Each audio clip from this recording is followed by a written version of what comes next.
وأشهد أن محمدا عبده ورسوله. أما بعد فإن خير الحديث كتاب الله، وخير الهدي هدي محمد صلى الله عليه وسلم، وشر الأمور محدثاتها، وكل محدثة بدعة، وكل بدعة ضلالة، وكل ضلالة في النار. اللهم صل على محمد وعلى آل محمد كما صليت على إبراهيم وعلى آل إبراهيم إنك حميد مجيد. اللهم بارك على محمد وعلى آل محمد كما باركت على إبراهيم وعلى آل إبراهيم إنك حميد مجيد. قال الله تبارك وتعالى في كلامه المجيد: وأعوذ بالله السميع العليم من الشيطان الرجيم من همزه ونفخه ونفسه. يا أيها الذين آمنوا اتقوا الله حق تقاته ولا تموتن إلا وأنتم مسلمون. يا أيها الناس اتقوا ربكم الذي خلقكم من نفس واحدة وخلق منها زوجها وبث منهما رجالا كثيرا ونساء، واتقوا الله الذي تساءلون به والأرحام إن الله كان عليكم رقيبا. يا أيها الذين آمنوا اتقوا الله وقولوا قولا سديدا يصلح لكم أعمالكم ويغفر لكم ذنوبكم، ومن يطع الله ورسوله فقد فاز فوزا عظيما. رب اشرح لي صدري ويسر لي أمري واحلل عقدة من لساني يفقهوا قولي. اللهم انفعنا بما علمتنا وعلمنا ما ينفعنا وزدنا علما.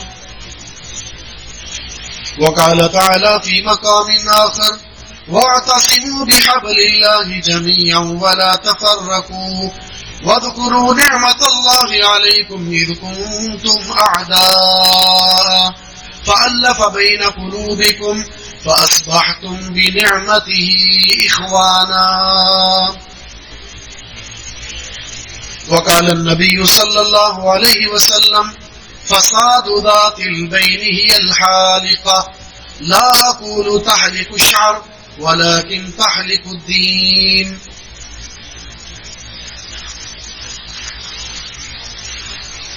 مسلمانوں کی قوت، کامیابی، غلبہ، برکت کا حصول، زندگی میں سعادت مندی اور اپنی منزلوں کو طے کرنا اور ایک تاریخ رقم کرنا، یہ سارے جو مقاصد ہیں ان کا حصول بہت سارے اسباب کے ساتھ مشروط ہے. ان میں سے ایک اہم سبب جو دین اسلام جیسی نعمت کی آمد، رسول اللہ صلی اللہ علیہ وسلم کی بعثت کے مقاصد میں سے ایک مقصد اور عبادات کے مقاصد میں سے ایک مقصد، اور وہ ہے مسلمانوں کا آپس میں یکجا ہونا، متفق ہونا، ان کی اتفاق اور اجتماعیت کا پیدا ہونا. اسلامی تاریخ میں جس بھی موڑ پر مسلمانوں کو ناکامی کا سامنا کرنا پڑا، اگر اسباب تلاش کیے جائیں تو بنیادی سبب آپ کو نظر آئے گا آپس میں اختلاف. اور کامیابی کی منزلوں کو طے کرتے ہوئے اگر کوئی سفر دکھائی دے گا تو اس کے پیچھے آپ کو بہت سارے اسباب میں سے ایک اہم سبب آپ کو نظر آئے گا، وہ ان کی اجتماعیت ہے.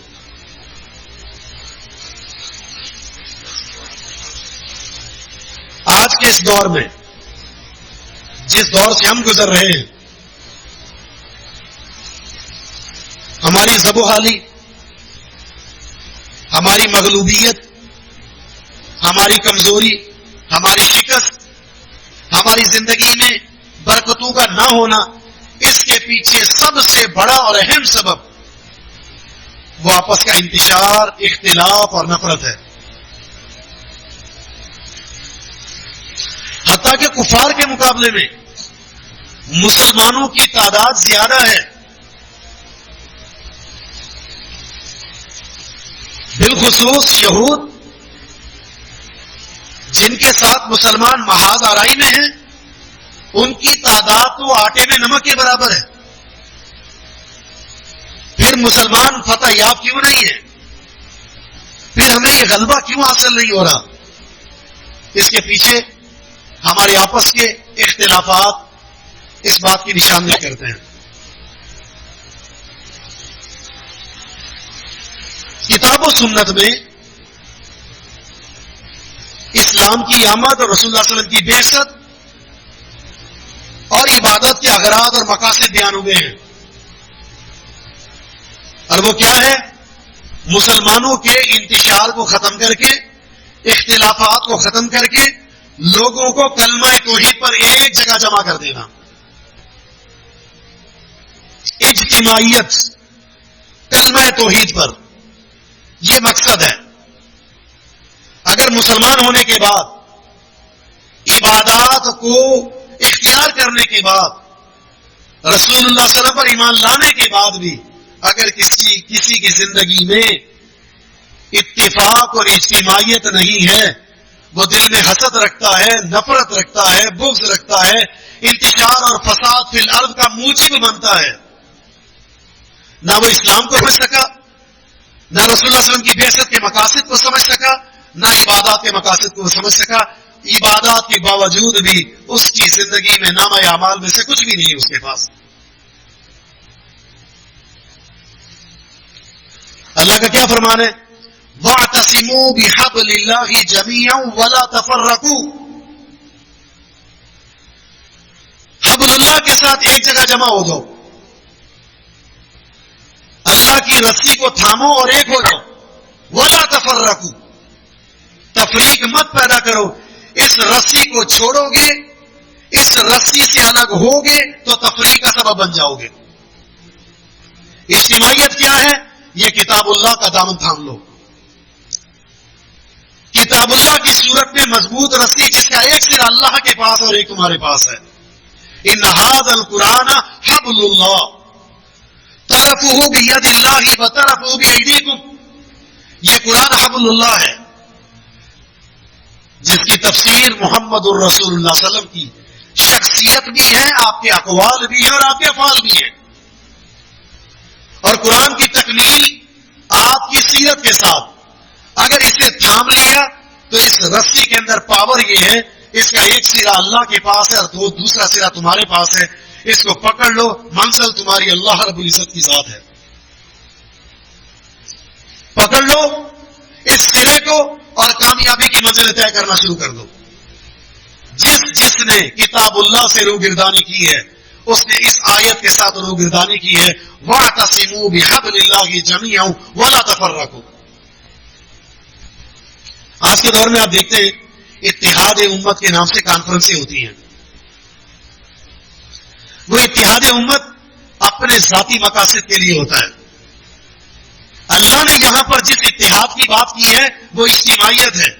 جس اجتماعیت میں، جس اتفاق میں، جس اتحاد میں حبل اللہ موجود نہیں ہوگا اس کی کوئی حیثیت نہیں ہے۔ اپنے ذاتی اختلافات کو ختم کر کے کتاب و سنت میں جمع ہو جانا، کتاب و سنت میں موجود بیان کردہ دین اسے مضبوطی سے تھام لینا، یہ ہے اجتماعیت جو اللہ تک پہنچاتی ہے۔ ورنہ تو آپ کے اپنے ذاتی اغراض و مقاصد ہیں، وہ آپ کو مل جائیں گے، لیکن اللہ تک وہ سفر جو آپ نے طے کر کے پہنچنا تھا، تقرب الہی، رضا الہی، دین کو چھوڑ کر کسی بھی اجتماع میں وہ آپ کو ممکن نہیں حاصل ہو۔ حبل اللہ اسی آیت میں رسول اللہ صلی اللہ علیہ وسلم کی آمد سے پہلے کا منظر ہے. لوگوں کا اختلاف، انتشار آپ کی آمد سے پہلے بالکل واضح ہے. ایک چھوٹے سے اختلاف کی وجہ سے سالہ سال لڑائیاں رہتی تھی. بغض اور نفرت اور عداوت کا عالم یہ تھا، ایک دوسرے کے خون کے پیاسے تھے. لیکن کلمہ توحید کی برکت، رسول اللہ صلی اللہ علیہ وسلم کی آمد، دین اسلام کی آمد، انہیں عقیدہ توحید کے ایک مضبوط عقیدے کے ساتھ ایسا راسخ کر دیا گیا. اللہ فرماتا ہے فَأَصْبَحْتُمْ بِنِعْمَتِهِ إِخْوَانًا، اللہ کی نعمت اسلام کے ذریعے تم آپس میں بھائی بھائی بن گئے. جو ایک دوسرے کے خون کے پیاسے تھے، اسلام کی نعمت سے پہلے اسلام کی نعمت کیا ملنا تھی، وہ ایک دوسرے کے سگے بھائی کی طرح بن گئے. یہ اسلام کا پیغام ہے. مسلمان ہو کر ایک دوسرے سے نفرت، انتشار، فساد، قتل و غارت اور اس کی پشت پر چھرا گھونپنا، یہ مسلمان نہیں ہو سکتا. وہ اسلام کے پیغام کو سمجھا ہی نہیں. فَأَصْبَحْتُمْ بِنِعْمَتِهِ إِخْوَانًا. ہم ذرا جائزہ لیتے ہیں، یہ جو عبادات شریعت نے ہم پر فرض کی ہیں، ان عبادات کے مقاصد کیا ہیں؟ رسول اللہ صلی اللہ علیہ وسلم کی آمد سے ہمیں ایک پیغام ملا. وہ پیغام کیا ہے؟ آپ کے ساتھ جڑتے چلے جاؤ اور ایک ہار کی طرح اپنے آپ کو اس میں پیوست کرتے چلے جاؤ. ہار کے کسی بھی طرف سے ایک دھاگے کو اگر آپ کاٹ دیں، پورا ہار اس کے اندر سے موتی نکل جائیں گے. بالکل مسلمان ایک ہار کی طرح ہیں. کلمہ پڑھ کے اس دھاگے کے اندر اپنے آپ کو باندھتے چلے جائیں. کٹو گے تو جس طرح یہ موتی بکھر جاتے ہیں بکھر جاؤ گے، اور بکھرنے والے پر شیطان کا حملہ تباہ کن ہوتا ہے اور اسے برباد کر دیتا ہے. اس لیے رسول اللہ صلی اللہ علیہ وسلم کا فرمان ہے من شذ شذ، جو مسلمانوں کی اجتماعیت سے الگ ہوتا ہے پھر اسے الگ کر دیا جاتا ہے اور شیطان اس پر وار کرتا ہے اور اسے برباد کر دیتا ہے.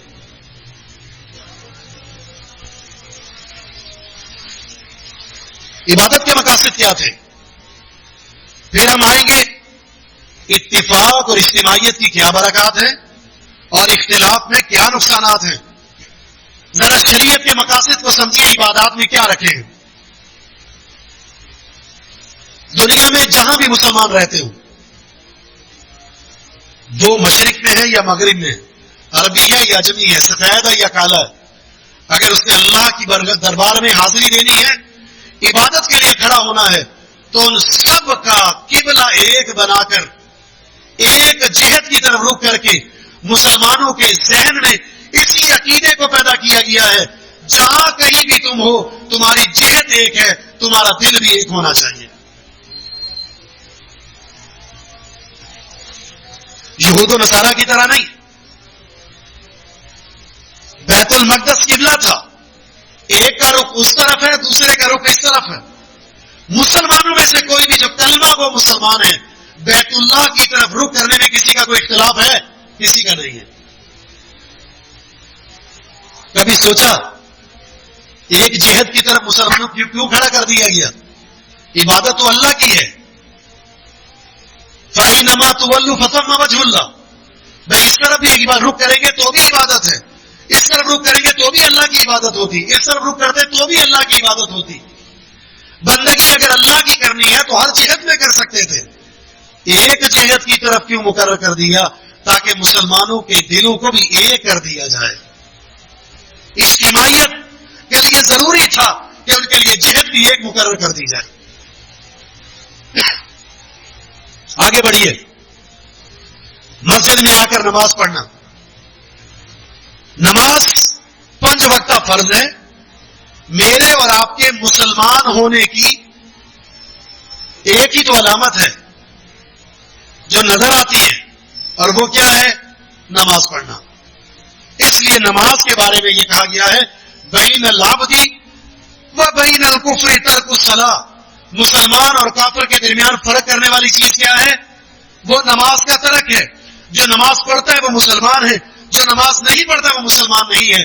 نماز کے لیے اتنی سختی ہے کہ حضر ہو، سفر ہو، امن ہو، خوف ہو، صحت مند ہے، بیمار ہے، کسی بھی حالت میں نماز معاف نہیں ہے. کھڑے ہو کر پڑھ لے، نہیں پڑھ سکتے بیٹھ کر پڑھ لے، بیٹھ کر نہیں پڑھ سکتے لیٹ کر پڑھ لے، اشاروں سے پڑھ لے، نماز معاف نہیں ہے. حتیٰ کہ جنگ ہو رہی ہے، لڑائی جاری ہے، اللہ فرماتا ہے چل کر سواری پر ایک رکعت بھی پڑھ سکتے ہو تو ایک رکعت پڑھو. نماز موت کے بادلوں میں بھی تمہیں معاف نہیں ہے. نماز کیونکہ اسلام کی ایک بہترین شعار ہے، آپ کے مسلمان ہونے کی علامت ہے. کیسے ہو سکتا ہے وہ کلمہ کو مسلمان بھی ہو اور اس کی زندگی میں نماز نہ ہو؟ اتنی تاکید کیوں ہے؟ کیونکہ روزانہ کی پریکٹس ہے. آپ مسجد میں آئیں گے، 5 وقت نماز پڑھیں گے، اس نماز کے ذریعے اللہ تعالیٰ آپ کے دلوں کو یہ کرنا چاہتا ہے. مسجد میں آئیں گے، ملیں گے، ایک دوسرے کے حال و احوال ہوں گے، ایک دوسرے کی خیریت دریافت ہوگی، ایک دوسرے کے حالات کا جائزہ لیں گے، پریشانیوں کا ازالہ ہوگا، محبتیں بڑھیں گی، قربتیں بڑھیں گی. حتیٰ کہ رسول اللہ صلی اللہ علیہ وسلم کا فرمان ہے، صحابہ اکرام کے بارے میں آتا ہے، آپ نے ان کو ایسی تربیت دی، صفوں کی ایسی درستگی کر دی کہ جب وہ کھڑے ہوتے تھے صف میں، صحابہ فرماتے ہیں ہمارے کندھے ملے ہوئے ہوتے تھے، ہمارے پاؤں ملے ہوئے ہوتے تھے، ہماری پنڈلیاں ملی ہوئی ہوتی تھی، سیسا پلائی ہوئی دیوار کی طرح صف میں کھڑے ہوتے تھے. مجال ہے کہ شیطان صفوں کے درمیان سے داخل ہو اور وسوسے ڈال دے. آج ہمارے درمیان انتشار کیوں ہے؟ اتنا اختلاف، اتنی نفرتیں، چھوٹا سا دل ہے، منو اور ٹنو کے حساب سے نفرتیں، بغض اور عداوتیں اور حسد اس دل کے اندر ہم نے ڈال دی ہے اور اسے بوجھ تلے دبا کے رکھ دیا ہے. مسجد میں داخل ہونے کے بعد دعا پڑھتے ہوئے داخل ہوتے ہیں، اللہم افتح لی ابواب رحمتک، اے اللہ رحمت کے دروازے کھول دے. مسجد میں داخل ہونے کے بعد آپ کو نظر آتا ہے سامنے وہ پڑوسی، وہ رشتہ دار جس سے آپ کی بات نہیں ہے، آپ اس کے ساتھ کھڑے نہیں ہوتے، سب میں جگہ چھوڑ دیتے ہیں، دائیں بائیں ہو جاتے ہیں کیونکہ اس سے آپ کی بات نہیں ہے، آپ اس کے ساتھ کھڑے نہیں ہو سکتے. بتائیے جو اس حالت میں مسجد میں آتا ہے اسی طرح گندگی کے ساتھ، اسی طرح نفرت کے ساتھ، اسی طرح انتشار کے ساتھ، کیا اس کے لیے رحمت کے دروازے کھلیں گے؟ قطعا نہیں. یہ بغض الہی کا موجی بن چکا ہے. اللہ تعالیٰ اس سے نفرت کرتا ہے کیونکہ فسادی ایسا انسان ہے، واللہ لا یحب الفساد. اللہ جب فساد سے نفرت کرتا ہے تو ان اللہ لا یحب المفسدین، ایسے فسادیوں سے بھی اللہ محبت نہیں کرتا. اللہ کے رسول نے کیا فرمایا؟ لوگ مسجد میں نماز پڑھتے ہیں، مساجد میں چلے جائیں، حتیٰ کہ آپ حرمین شریفین میں چلے جائیں. کبھی صفوں میں کھڑے ہوئے لوگوں کو دیکھا ہے؟ ایک کے پاؤں زیادہ کھولے ہوئے ہیں، ایک کے بالکل آپس میں چپکے ہوئے ہیں، ایک کے پاؤں کا رخ جنوب اور شمال کی طرف ہے. ایک دوسرے کے ساتھ پاؤں ملانے کے لیے ہم تیار نہیں ہیں. اگر کسی نے بہت زیادہ تگودو کر لی تو وہ اپنی انگلی، پاؤں کی چھوٹی سی انگلی کا چھوٹا سا کنارہ ملا کر سمجھتا میں نے سب بندی کر لی. اور اللہ کے رسول کا کیا فرمان ہے؟ لَتُصَبُّنَّ صُفُوفَكُمْ، اے نمازیوں تمہیں ضرور بضرور اپنی صفوں کو سیدھا کرنا ہوگا. اگر تم اپنی صفوں کو سیدھا نہیں کرو گے، یُخَالِفَنَّ اللَّهُ بَيْنَ وُجُوهِكُمْ، اللہ تمہارے چہروں میں نفرتوں کو پیدا فرما دے گا. چہروں میں نفرت ہے، نفرت تو دل میں ہوتی ہے، دل میں جب نفرت ہو چہرے سے ظاہر ہوتی ہے. تمہارے دل میں جو بغض ہے اللہ تمہارے چہروں کے ذریعے لوگوں کو دکھا دے گا. اپنی صرف نمازوں کو چیک کر لیں. سد الخلل کے الفاظ ہے حدیث میں، سد الخلل. جب سب میں کھڑے ہونا ہے تو بیچ میں خلا نہیں ہونی چاہیے، اتنا چپک کر کھڑے ہو جائیں جیسے سیسا پلائی ہوئی دیوار ہوتی ہے. مجال ہے کہ شیطان داخل ہو جائے. پھر ہماری صفوں میں خلا ہوتا ہے، سب بندی ویسے نہیں ہے. نتیجہ کیا ہے؟ ہم نماز میں ہونے کے بعد بھی نماز میں نہیں ہوتے، نماز میں نہیں ہوتے. کبھی کیا سوچ ہے، کبھی کیا سوچ ہے، کبھی کیا سوچ ہے، کبھی کیا سوچ ہے. دنیا جہاں کی ساری سوچیں لے کر مسجد میں آتے ہیں. اور آپ جانتے ہیں شراب کی ممانعت کے حوالے سے جو دوسرا حکم تھا قرآن میں، وَلَا تَقْرَبُوا الصَّلَاةَ وَأَنْتُمْ سُكَارَىٰ، ابھی شراب کلی طور پر حرام نہیں ہوئی تھی، ابھی آہستہ آہستہ روکا جا رہا ہے. دوسرا حکم یہ تھا جب تم نشے کی حالت میں ہو تو نماز کے قریب نہ آنا. حتی تعلموا ما تقولون، نماز میں تب کھڑے ہونا جب تم کیا کہہ رہے ہو تمہیں پتا چل جائے. نماز میں کب آنا ہے؟ جب تمہیں یہ پتا ہو تم کیا کہہ رہے ہو. اگر نشہ کیا ہوا ہے تو رک جاؤ، اس نشے کو ہٹاؤ، ختم کرو اسے. ہوش کی حالت میں نماز کے اندر آنا. آج مسلمان شراب نہیں پیتے جو نمازی ہیں. شراب پینے والے مسلمان کثرت سے ہیں، بلکہ غیر مسلموں کے نام سے لائسنس حاصل کر کے مسلمانوں کو شراب بیچ رہے ہوتے. بیچنے والا بھی مسلمان، لینے والا بھی مسلمان، اور جن کے نام پر لی جا رہی وہ پریشان کہ میں کب سے لیتا ہوں، میں نے کب سے بیچنا شروع کر دی ہے. اور یہاں سے سرکاری لائسنس ملتا ہے، جبکہ شراب تو غیر مسلم کے لیے بھی جائز نہیں ہے، ان کے قوانین میں بھی یہ جائز نہیں ہے، ان کے مذہب میں بھی جائز نہیں ہے. اور پھر ہماری نوجوان نسل کو برباد کیا جا رہا ہے نشے کے ساتھ. نوجوان کالج یونیورسٹی میں ہوٹلوں میں سیر و تفریح کرتے ہوئے نشہ کرتا ہوا نظر آتا ہے. سگریٹ کو تو نشہ سمجھا ہی نہیں جاتا. یہ تو وہ گناہ ہے جو اجتماعی سب کے سامنے کیا جا رہا ہوتا ہے، حالانکہ یہ حرام ہے. علل اعلان گناہ کرنے والے کی مغفرت نہیں ہے. تو نشہ، ہم نشہ ور چیزیں پی کر نہیں ہے، لیکن کیا وجہ ہے کہ مسلمان نماز میں ہوتے پھر بھی نشے میں ہوتے ہیں؟ وہ کون سا نشہ ہے؟ دنیا کے مال و متاع کا نشہ، بلا وجہ کی پریشانیوں کا نشہ، بلا وجہ کی ٹینشنوں کا نشہ. جب آپ دین سے دور ہوں گے تو اللہ تعالیٰ ہر پریشانی میں آپ کو ڈالے گا، کیونکہ امن اور سلامتی ان گھروں میں ملتی ہے. امن اور سلامتی دین میں ہے، عزت اور شرف دین میں ہے، اللہ کی طرف سے ملنے والی سعادت مندی اور برکتیں دین میں ہے. جب دین سے بیزار ہوں گے تو آپ کبھی بھی امن میں آ ہی نہیں سکتے. تو پھر ہم جب مسجد میں آتے ہیں نماز پڑھنے کے لیے، نماز کیسے پڑھتے ہیں؟ سب سے آخر میں آئیں گے اور سب سے پہلے جائیں گے. اجتماعیت، نماز کے ذریعے اجتماعیت پیدا کرنی ہے، ایک کرنا ہے. پہلے آئیے، ملاقات کیجئے، کون ہے کون نہیں ہے، کون بیمار تھا، کون بیمار ہے، کون فوت ہو چکا، تاکہ ان کے احوال کا جائزہ لے کر ایک دوسرے کے دکھ درد کا مداوع کیا جائے، درد بانٹے جائیں، تکلیفوں کا ازالہ کیا جائے. یہ مقصد ہے. اسی وجہ سے تو کہا گیا اکیلے نماز پڑھو گے تو ایک اجر ہے، جماعت کے ساتھ نماز پڑھے گے تو 27% درجہ ادا کیا جائے گا. 27 درجے افضل اجر ہے. کیوں؟ اس لیے کہ اجتماعیت کے ذریعے جب آپ جماعت کے ساتھ نماز پڑھتے ہیں بہت سارے اور مقاصد اللہ نے رکھے ہیں جو آپ کو حاصل ہوتے ہیں، اور وہ اسی طرح حاصل ہوں گے. اللہ کے رسول نے کیا ارادہ فرمایا تھا؟ ایک حدیث میں شدید نفرت کا اظہار کیا آپ نے ان لوگوں سے جو جماعت ہو رہی ہے، نماز کا وقت ہو چکا ہے اور لوگ گھروں میں بیٹھے ہوئے. آپ نے کیا فرمایا؟ میرا دل کرتا ہے میں کسی کو کہوں اذان اور اقامت اور نماز کا انتظام سنبھالے، اور میں کچھ صحابہ کو جمع کروں اور ان کو کہوں کہ لکڑیاں اکٹھی کروں، اور لکڑیاں اکٹھی کرنے کے بعد میرے ساتھ ان گھروں میں چلو جن گھروں میں موجود لوگ ہیں اور انہیں کوئی بھی عذر لاحق نہیں ہے. میں پھر ان لکڑیوں کو آگ لگا کر انہیں گھر سمیت جلا کے راہ کر دوں.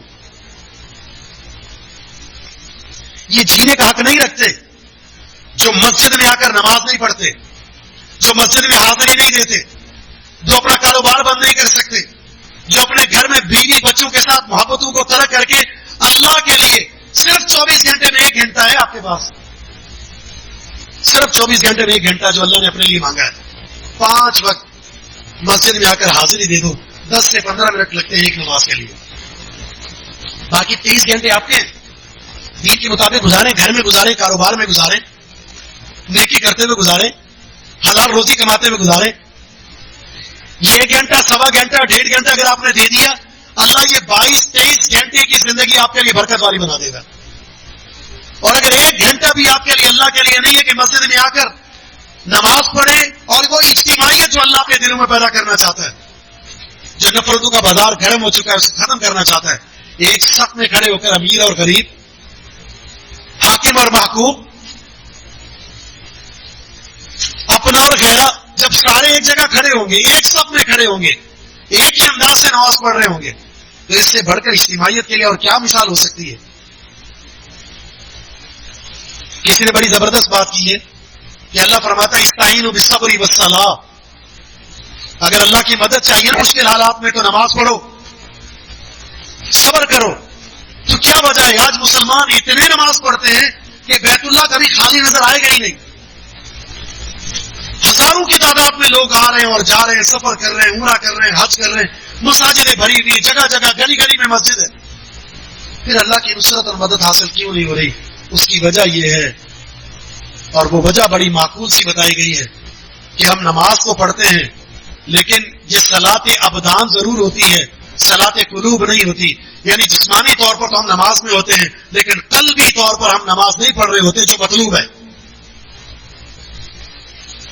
صحابہ کے بارے میں آتا ہے جب نماز میں ہوتے تھے لا یلتفت یمینا ولا شمالا، پھر دائیں بائیں کیا ہو رہا ہے انہیں کوئی خبر ہی نہیں ہوتی تھی.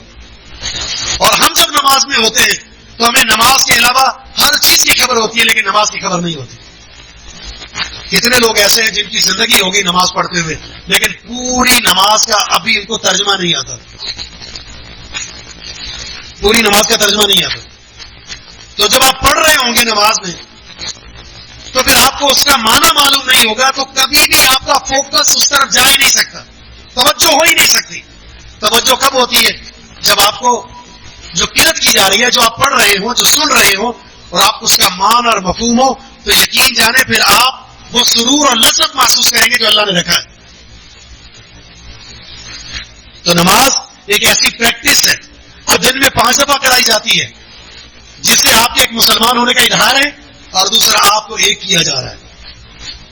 سب میں مل جل کر کھڑے ہو جاؤ تاکہ اللہ تمہارے دلوں کو ملا دے.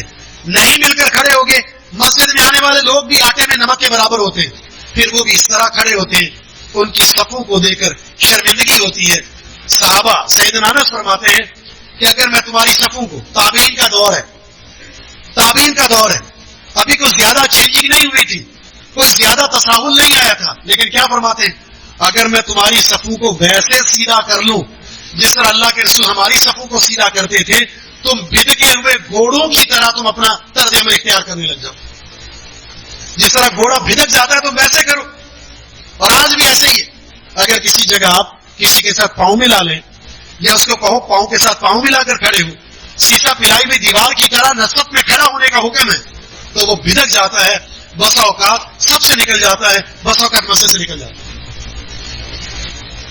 یہ پٹی پتہ نہیں کس نے پڑھا دی ہے جس کی کوئی حدیث نہیں ہے کہ جب سب میں کھڑے ہوں گے تو 4 انگلیوں کے برابر فاصلہ کرنا ہے. کوئی حدیث نہیں ہے. اس کے مقابلے میں سینکڑوں حدیثیں ہیں کہ پاؤں کے ساتھ پاؤں ملاؤ، خلا کو ختم کرو، سیسا پلائی ہوئی دیواریں بنا لو، کندھے کے ساتھ کندھا ملا لو، سب میں بالکل برابر ہو کر کھڑے ہونا ہے. کیوں؟ آپ برابر ہوں گے، قریب ہوں گے. جب پاؤں ملیں گے، جب دل جسم ملے گا تو اللہ تعالیٰ دل کو بھی ملا دے گا. حج مسلمانوں کا ایک تاریخی اور بے مثال اجتماع ہے. یہ وہ ایسی عبادت ہے جس میں ایک مسلمان دنیا سے آنے والے تمام مسلمانوں کے ساتھ مل سکتا ہے. ویسے شاید زندگی میں ممکن نہ ہو اتنے ممالک کا رخ کر سکے، لیکن اتنے ممالک سے سارے مسلمان وقتاً فوقتاً جنہیں اللہ نے استطاعت رکھی ہے بیت اللہ جمع ہوتے ہیں. ہر رنگ نظر آئے گا، ہر نسل کے لوگ نظر آئیں گے، ہر زبان بولنے والا نظر آئے گا، ہر ملک سے نظر آئے گا. اور حج میں اللہ رب العزت نے ایک لباس اور ایک کلمہ دیا ہے. ایک کلمہ زبان پر جاری ہوتا ہے، ایک طرح کا لباس ہے. اس کلمے سے اور لباس سے کہیں کوئی انتشار نظر آئے گا؟ اللہ نے یہ کر دیا. زبان پر جاری کلمہ بھی ایک، لباس بھی ایک. اس سے بڑھ کر اجتماعیت کی کوئی اور بڑی مثال ہو ہی نہیں سکتی. اللہ تو یہ کرنا چاہتا ہے. آپ شرق میں ہیں یا غرب میں ہیں، آپ عربی ہیں یا اجمی ہیں، سفید ہیں یا کالے ہیں، اللہ رب العزت اس پریکٹس سے مسلمانوں کو یہ بتانا چاہتا ہے دنیا میں کہیں بھی رہتے ہو تمہارا دل ایک ہونا چاہیے، ایک ہونا چاہیے.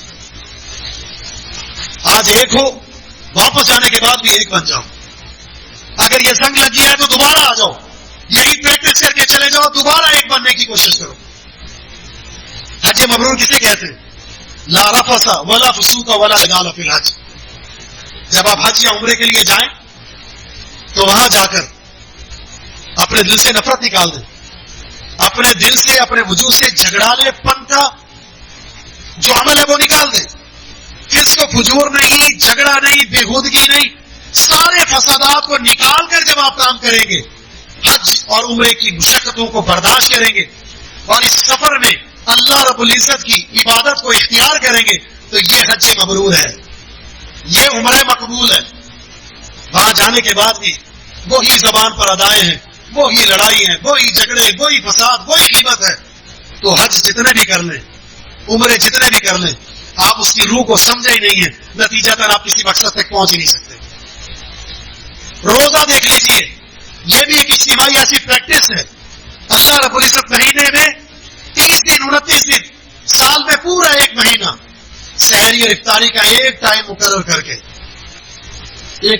کر کے دنیا جہاں میں رہنے والے مسلمانوں کو یہ پیغام دیا, تم دنیا کے کسی نہ کسی کونے میں ہو, اللہ کی بندگی کر رہے ہو, یہی بندگی کا طرز عمل پوری دنیا میں مسلمان کر رہے ہیں, تو اللہ کی بندگی کر کے اس سے سبق سیکھیے کہ ہم ایک ہیں, ہمارا دین ایک ہے, ہمارے نبی ایک ہے, ہماری شریعت ایک ہے, تو ہم بحیثیت مسلمان بھی ایک ہیں. انما المؤمنون اخوہ, کوئی بات نہیں میرا کلر کالا ہے اور آپ کا سفید ہے, آپ عربی بولتے ہیں, میں عجمی بولتا ہوں, آپ اردو بولتے ہیں, میں انگلش بولتا ہوں, میں فلاں بولتا ہوں, میں فلاں بولتا ہوں, میں فلاں علاقے میں, آپ امیر علاقے میں, آپ غریب علاقے میں, آپ امیر ہیں, میں غریب ہوں, کوئی فرق نہیں پڑتا. انما المؤمنون اخوہ, جب ہم نے کلمہ پڑھا ہے تو ہم سارے مسلمان اور بھائی.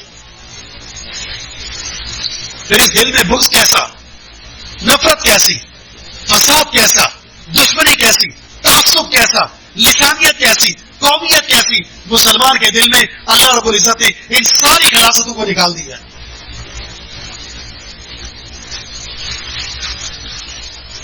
اس میں ایک احساس بھی ہے, کوئی بات نہیں, آپ امیر ملک میں رہتے ہیں, آپ امیر ہیں, 30 دن 12 گھنٹے 13 گھنٹے 14 گھنٹے 15 گھنٹے اللہ نے پیاسا رکھ کر, بھوکا رکھ کر, غرباء اور مساکین اور فقراء کے تعلق سے آپ کے دل میں ہمدردی پیدا کی ہے.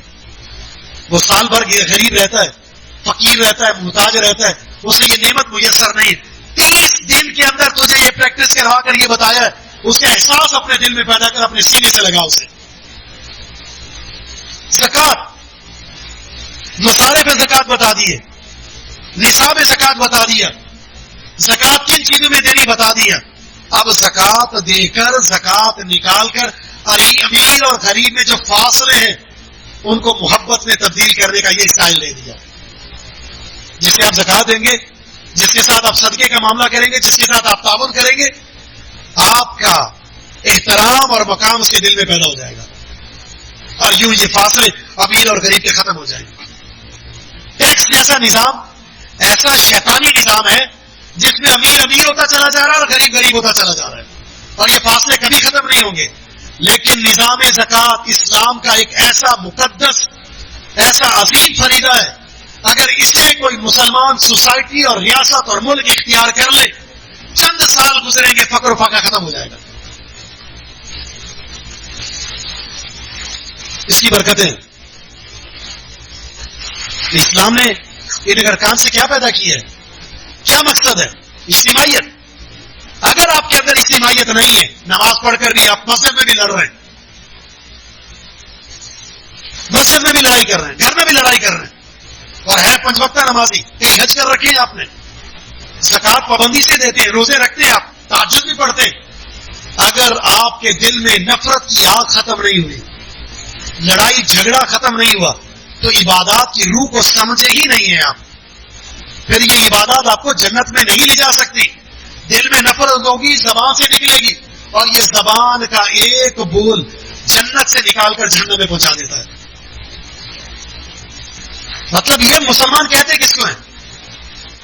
رسول اللہ صلی اللہ علیہ وسلم نے ایک مسلمان کی تعریف کیا کی, المومن مؤلف ولا خیر فی من لا یالف ولا یولف. مومن مانوس ہوتا ہے, مانوس, سارے محبت کرتے ہیں اس سے.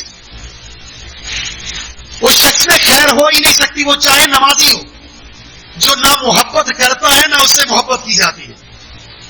لوگ سارے ڈرتے ہیں اس سے, یار بدزبانی کرتا ہے, بد کلامی کرتا ہے, اور بڑے محبت سے لوگ ملتے ہیں اسے جس کے بارے میں اسے معلوم ہو بڑی میٹھی زبان ہے اس کی, اس کا اخلاق بہت اعلیٰ ہے. اسے ضرر نہیں پہنچ سکتا. ایک حدیث کے الفاظ یہ ہیں, ایک صحابی نے پوچھا تھا اللہ کے رسول میں کیا کروں, اللہ مجھ سے راضی ہو جائے. آپ نے فرمایا یہ کام کرو, اگر میں یہ نہیں کر سکا, اگر میں یہ نہیں کر سکا, یہ نہیں کر سکا تو کیا کروں؟ تو آپ نے آخری کام کیا بتایا تھا؟ یہ بھی اجتماعیت کے لیے. آپ نے فرمایا تھا اگر کسی کو خوشی نہیں دے سکتے تو کم از کم ایک کام کر لو, کسی کو تکلیف بھی نہ دو. اتنا تو کر سکتے ہو نا. خوشی کے لیے آپ کو کوئی ایفرٹ کرنی پڑے گی. بھائی کسی کو تکلیف نہ دینے کا تعلق آپ کی ذات کے ساتھ ہے, چپ کر کے بیٹھ جاؤ, مت بولو, مت نکلو کسی جگہ جہاں آپ کے جانے سے فساد ہوگا. اتنا تو کر سکتے ہیں. آپ اپنے وجود سے گھر کے اندر, سوسائٹی میں, گلی میں, مسجد میں فساد نہیں کر سکتے. کم از کم یہ کر لو گے, یہ بھی صدقہ لکھا جائے گا. یہ بھی صدقہ ہے تمہاری طرف سے کہ اپنے تمہیں صبر کیا, تمہیں غصہ آیا, تحفظ پڑھ لو, کھڑے ہو تو بیٹھ جاؤ, پانی پلا دو, اس کے غصے کو ختم کر دو, اپنا غصہ ختم کر لو. اپنی ذات سے کسی کو تکلیف نہ دے کر بھی تم اپنے نامہ اعمال میں صدقہ لکھوا دو گے, کیونکہ تکلیف نہیں دو گے اجتماعیت قائم رہے گی. تکلیف دے دی, رشتے ٹوٹ گئے, انتشار پیدا ہوگا. ایک رشتہ ٹوٹا پھر لائن لگ جاتی ہے, آپ دھاگا توڑ دیں سارے موتی نکل جاتے ہیں. بالکل ایسا ہی ہے, اگر کسی طرف سے پہل ہوتی ہے نفرت کے اظہار کی, رشتے کو منقطع کرنے کی, پھر اس کے متبادل اس کے ری ایکشن میں پھر رشتے توڑنے کا سلسلہ جاری ہوتا ہے, یہ پورا خاندان منتشر ہو جاتا ہے. ہم جس سوسائٹی میں رہتے ہیں, جس ملک میں رہتے ہیں, یقین جانیں کلمے کے نام پر بننے والا یہ مسلمان جس قدر انتشار اور اختلاف کا شکار ہو چکا ہے, شاید دنیا میں اس کی کوئی مثال نہ ہو. گھر سے لے کر ایوان صدر تک کوئی مسلمان گھر الا ماشاءاللہ محفوظ نہیں ہے جہاں انتشار اور اختلاف نہ ہو. اب ذرا تقسیم دیکھیں, جس ملک کے صوبوں کی تقسیم لسانیت پر ہو, چاہے پیچھے محرکات نہ ہو, لیکن جو نام دے دیے گئے یہ نام بھی لسانیت کو شو کر رہے ہیں. یہ سندھیوں کا ہے, یہ پنجابیوں کا ہے, یہ پختون کا ہے, یہ بلوچیوں کا ہے. کیا یہ انتشار کو تعصب کو دعوت نہیں دے رہے؟ اور تعصب ہے. پھر اسی بنیاد پر ان علاقوں میں ایسی تنظیمیں موجود ہیں جو عصبیت پر ہیں, جو کہتے ہیں یہ ہے ہی ہمارا, وہ تمہارا ہے, یہ ہمارا ہے. مجھے بتائیے اتنا انتشار اگر کہیں ہو تو اللہ کی برکت آئے گی؟ مسلمان ایک ہو سکتا ہے؟ پھر کیوں نہ وہ ملک ٹوٹے, اور اسی وجہ سے ٹوٹا تھا. یہ تعصب ہی ہے. اور متعصب انسان اگر کسی کی تعصب پر موت آ جائے, لسانیت پر اگر کسی کی موت آ جائے تو یہ موت بھی کفر کی موت ہے, کفر کی موت ہے, یہ وہ مسلمان نہیں ہوتا. پھر اس کے بعد المیہ سیاسی پارٹیوں کا ہے, ایسا انتشار, ایسا اختلاف, پارٹی در پارٹی در پارٹی در پارٹی, نتیجتاً ایک گھر کے اندر کوئی اسی پارٹی کا, کوئی اس پارٹی کا, اور ایک دوسرے سے دشمنی کی. چاہے سیاسی پارٹیاں یہ تو مذہب سے آزاد ہو کر بنتی ہیں. جو بھی پارٹی سیاست میں جاتی ہے, چاہے وہ مذہبی پارٹی سیاست میں جا رہی ہو, اس کے بعد اس کے پاس دین برائے نام ہوتا ہے. اس لیے کہ سیاست میں ووٹ حاصل کرنے کے لیے اسے جمہوریت کو دل سے لگانا پڑتا ہے, اور جمہوریت میں اسلام نہیں ہوتا. اسلام سے بہت سارے متضادات, ایسے اصول اور قوانین اس کو اختیار کرنا پڑتا ہے. اس لیے جمہوریت نے ہمارے پاکستان کو نقصان دیا, ابھی تک فائدہ نہیں دیا. خلافت کا نظام ہے یا بادشاہت کا نظام ہے؟ خلافت اللہ عطا فرماتا ہے, اسے آپ نعرے لگا کر ووٹ لے کر یا آپ جھنڈے لگا کر حاصل نہیں کر سکتے, وہ اللہ کی عطا ہے. اس کے لیے آپ کو نیک بننا پڑتا ہے, صالح بنے. جب معاشرہ صالح بنتا ہے, تقویٰ پر, توحید پر, اطاعت پر, کتاب و سنت پر جمع ہو جائے, اللہ رب العزت ان کو خلافت عطا فرماتا ہے, اور اللہ ایسے ہی خلافت عطا فرمائے گا. اس کے پیچھے کوئی تاریخ نہیں ہوگی. سیاست میں جانے کے بعد آپ توحید نہیں بیان کر سکتے, شرک کے اڈوں کی نفی نہیں کر سکتے, کیونکہ ووٹ بینک ٹوٹ جائے گا آپ کا. پھر آپ وہ کریں گے جو لوگ چاہیں گے. یہ تقسیم. پھر مذہبی جماعتیں دیکھیں, ہمارے اس ملک کو نقصان پہنچانے کے پیچھے جہاں یہ جمہوریت ہے، سیاسی پارٹیوں کا اختلاف اور پھر ان کا بڑھتے چلے جانا ہے، وہاں پر مذہبی پارٹیوں کی گروپ بندی بھی ہے. ہر ایک کے اپنے اپنے بت ہیں.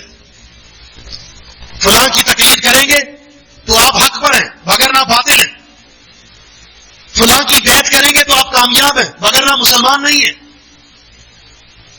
فلاں کی آپ سلسلے سے جڑیں گے تو یہ سلسلہ آپ کو کامیابی کی طرف لے کے جائے گا ورنہ آپ ناکام ہیں. کوئی ہے ایسا جو آپ کو کہے کہ اگر آپ مسلمان ہیں تو ہمارے مذہب میں شخصیت پرستی نہیں ہے، مذہب پرستی نہیں ہے، تقلید نہیں ہے، سلسلے نہیں ہے، ہمیں صرف واعتصموا بحبل اللہ جمیعا کا درس دیا گیا ہے. کتاب اللہ کو مضبوطی سے تھام لو. کتاب و سنت کی تعلیم، جس نے کتاب و سنت کو تھاما ہے، کتاب و سنت کے مطابق چلا ہے، اپنی سیاست کو بھی کتاب و سنت کے مطابق بنایا ہے، پھر اسے کسی کی ضرورت نہیں ہوتی. پھر اللہ نے فرمایا ان ابراہیم کان امہ، ابراہیم علیہ السلام پوری جماعت ہے، حالانکہ اکیلے تھے. اگر آپ کے پاس حق ہے تو آپ بہت بڑی جماعت ہیں. اگر آپ بہت بڑی جماعت ہیں، حق سے انحراف کر لیا تو آپ کی حیثیت مچھر کے پر کے برابر بھی نہیں ہے. اجتماعیت کتاب و سنت پر، اتفاق کتاب و سنت پر، اتحاد کرنا ہے تو کتاب و سنت پر، وگرنہ یہ چیزیں صرف ایک ایسا نعرہ ہے جس کے پیچھے سیاست کی غلاظت ہے. اجتماعیت کیسے حاصل ہوگی؟ کتاب و سنت کے ذریعے. یہ اعزاز صرف جماعت اہل حدیث کو ہے، صرف جماعت اہل حدیث کو. کسی شخصیت کی طرف نہیں بلاتے. ان کی ایک ہی دعوت ہے کہ قرآن و حدیث کو تھام لو، کسی کی تقلید نہیں ہے، اتباع ہے، اور اتباع صرف کتاب و سنت کی ہے. اگر آپ کے پاس قرآن اور حدیث موجود ہے فہم سلف کی روشنی میں تو آپ حق پر ہیں. اگر کتاب و سنت تھام کر فہم آپ کا اپنا ہے، سوچ آپ کی اپنی ہے، رائے آپ کی اپنی ہے، تو آپ کی کوئی حیثیت نہیں ہے. اہل الحدیث ان کے پاس کتاب و سنت ہے، فہم سلف کی روشنی میں، اور اسی کی طرف وہ دعوت دیتے اپنے ممبر و محراب پر. اجتماعیت. لیکن جب کسی شخص کے اندر ذاتی شہرت آ جائے، آنا آ جائے، لیڈر بننا چاہتا ہے، وہ اسے ایک ناموری چاہیے، پھر وہ بھی اس جماعت کو تقسیم کرنے کی کوشش کرتا ہے. پھر جماعت در جماعت در جماعت. یہ اجتماعیت کو نقصان پہنچانا آج ہماری دعوت کو متاثر کر رہا ہے. جتنی مضبوط اور کھری دعوت اہل الحدیث کی کسی کی نہیں ہے، لیکن اسے نقصان پہنچانے والے بھی ان جماعتوں میں تقسیم کرنے والے ہیں. ذرا سی سستی شہرت کے لیے اپنے جماعت کو نقصان پہنچا دیا. اجتماعیت کو اختیار کریں. عبادت کے مقاصد ہے، یہ دین اسی کی طرف دعوت دیتا ہے. آئیے ذرا ہم آپ کے سامنے یہ رکھتے ہیں، اگر اتفاق ہے تو کیا فوائد ہیں، اختلاف ہے تو کیا نقصان ہے. بڑے اختصار کے ساتھ صرف مفہوم جزوی طور پر جو ہمارے موضوع سے متعلق وہ بیان کرتا ہوں. سب سے عظیم اجر کا حقدار وہ ہے جو اجتماعیت کا لمبردار ہے. یاد رکھیے، اجتماعیت سے وہ مراد نہیں جو ہمارے عرف میں مشہور ہو چکا ہے، اتحادی جماعت. آپ کا نظریہ الگ ہے، آپ کا نظریہ الگ ہے، آپ کا نظریہ الگ ہے، لیکن ایک پلیٹ فارم پر کسی ایک مقصد کے لیے جمع ہو جاتے ہیں. اس اجتماعیت کا اسلام میں تصور نہیں ہے. اسلام جب اجتماعیت کی بات کرتا ہے تو اپنی ذات سے بت کو نکال کر کتاب و سنت کے پرچم تلے جمع ہو جانا وہ مقصود ہے جہاں یہ ذکر ہوگا حدیث میں. سب سے عظیم اجر کون ہے؟ الذی یخالط الناس ویصبر علی اذاہم. جو مسلمانوں سے میل جول رکھتا ہے اس سے بھی ملنا. ٹھیک ہے، آپ ناراض ہیں، کوئی بات نہیں، میں آپ سے ملوں گا. آپ میرے گھر نہیں آئے، میں جاؤں گا آپ کے پاس. مجھے جوڑنا ہے، تکلیف پر صبر کرنا ہے. جو مسلمانوں سے ملتا ہے، تکلیف پر صبر کرتا ہے، اعظم اجرا، فرمایا اس کا اجر سب سے عظیم ہے. نمبر 2، رسول اللہ صلی اللہ علیہ وسلم کا فرمان، اکمل مومن کون ہے؟ مثل المومنین فی تراحمہم وتوادہم وتعاطفہم کمثل الجسد. مسلمان رحم میں، نرمی میں، محبت میں، مودت میں، لطافت میں، شفقت میں ایک جسم کی مانند ہوتے ہیں. وہ مشرق میں رہتا ہے، وہ مغرب میں رہتا ہے، کہیں بھی رہتا ہے، وہ عربی اجمی، سب ایک ہیں. کل جسد الواحد، ایک جسم کی طرح. اذا اشتکا منہ عضو تداعی لہ سائر الجسد بالسہر والحمى، جسم کے کسی ایک حصے میں تکلیف ہوتی ہے پورا جسم بے قرار ہو جاتا ہے. اگر کسی مسلمان کے دل میں یہ احساس پیدا ہو جائے میرا فلاں جگہ مسلمان بے قراری میں ہے وہ بھی بے قرار ہو جائے تو فرمایا یہ اکمل ایمان ہے، اس کا ایمان کامل ہے. آج کیا دور ہے، میرے سامنے میرا بھائی، حتیٰ کہ آج کے دور میں سگا بھائی، خونی بھائی، وہ تکلیف میں ہے، دوسرا بھائی خوش ہو رہا ہے. حسد کا عالم یہ بن چکا ہے، بھائی بھائی سے نفرت کرنے لگا.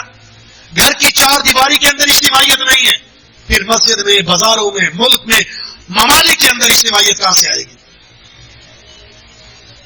اللہ کے رسول نے فرمایا تم میں سب سے زیادہ مجھے محبوب پتہ کون ہے؟ احاسنکم اخلاقا، جس اخلاق سب سے اعلیٰ ہو، سب سے اعلیٰ ہو.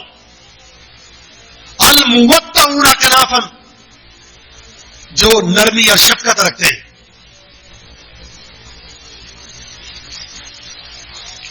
آپس میں محبت کرتے ہیں، ان سے محبت کی جاتی ہے، سب سے بہترین ہے میری نزدیک، محبوب ترین ہے. تیسرا شخص ایک وہ ہے جو صرف نماز پڑھتا ہے، روزہ اور زکات، بس معاشرے میں اصلاح، معاشرے میں اجتماعیت، کتاب و سنت پر جمع کرنے کی کوئی دعوت نہیں دیتا، صرف نماز روزہ زکات حج، بس. فساد ہو رہا ہے وہ کہہ رہا ہے میرا کوئی مقصد نہیں ہے، اس فساد سے کوئی لینا دینا نہیں ہے، لہذا الگ ہو گیا. گھروں میں لڑائی ہو رہی ہے، چپ کر کے بیٹھا ہوا، یہ افضل نہیں ہے. پر میں افضل بتاؤں کون ہے؟ الا ادلکم بافضل من درجات الصیام والصدقۃ والصلاۃ، قالوا بلی، فرمایا اصلاح ذات البین. جس انسان کے اندر یہ صفت آ جائے وہ لوگوں کے فساد کو ختم کر کے ان کے دلوں کو ملاتا ہو، انتشار کو ختم کرتا ہو، لوگوں کو مل بیٹھنے کی دعوت دیتا ہو. گھروں کے اندر لڑائی ہو گئی ان کو جمع کرتا ہو، اختلاف ہو گیا انتشار اور اختلاف کو ختم کرتا ہو. جس میں یہ صلاحیت ہو کہ دل ملاتا ہو، لوگوں کو جوڑتا ہو. فرمایا نماز پڑھ کر کی، نماز پڑھنے والا، روزہ رکھنے والا، صدقہ دینے والا اس کے درجے تک کبھی نہیں پہنچ سکتا. صحابہ کرام اللہ کے رسول کے پاس آئے، کہا اللہ کے رسول ہم کھاتے ہیں پیٹ نہیں بھرتا. آپ نے وجہ پوچھی، لعلکم تاکلون متفرقین، لگتا ہے تم الگ الگ بیٹھ کر کھاتے ہو. فرمایا جی اللہ کے رسول وہ الگ بیٹھا ہوا ہے، وہ الگ بیٹھا ہوا، وہ الگ بیٹھا ہوا ہے. تو آپ نے فرمایا تم سب کے سب ایک کھانے پر جمع ہو جاؤ، فاجتمعوا علی طعامکم واذکروا اسم اللہ علیہ یبارک لکم فیہ، کھانے پر جمع ہو جاؤ اور اللہ کا نام لے کر کھانا کھاؤ، اللہ تمہیں برکتوں سے مالا مال فرما دے گا. ہمارے کھانے کا اسٹائل کیا؟ آپ کی پلیٹ الگ، آپ کی پلیٹ الگ، آپ کی پلیٹ الگ. پھر یہ بھی اسٹائل بن چکا ہے یہود و نصارہ کو دیکھ کر، غیر مسلموں کو دیکھ کر گلاس میں کچھ بچانا ضرور ہے، پلیٹ میں کچھ بچانا موجود ضرور ہے. پلیٹ صاف کر دی تو کہیں گے یہ بھوکا کہاں سے آ گیا. صرف لوگوں کی وجہ سے آپ دین کو بیچتے ہیں، یہ لوگ آپ کی عزت کریں گے، یہ آپ کو عزت دیں گے. وَلِلَّهِ الْعِزَّةُ وَلِرَسُولِهِ وَلِلْمُؤْمِنِينَ، عزت صرف دین اسلام میں. مل کر کھائیں اجتماعیت کے ساتھ، دیکھیں اللہ برکتیں کیسے عطا فرماتا ہے. تھوڑا کھانا سب کو کافی کیسے ہوتا ہے، ورنہ اوور ٹائم لگا رہے ہیں آپ، ڈبل جاب کر رہے ہیں پھر بھی پوری نہیں ہو رہی، اس لیے کہ آپ کے دل میں انتشار اور اختلاف کبھی برکت آنے ہی نہیں دے گا.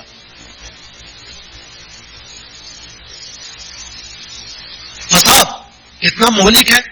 اللہ کے رسول نے فرمایا تمہیں بتاؤں مونڈنے والی چیز کیا ہے؟ مونڈنے والی،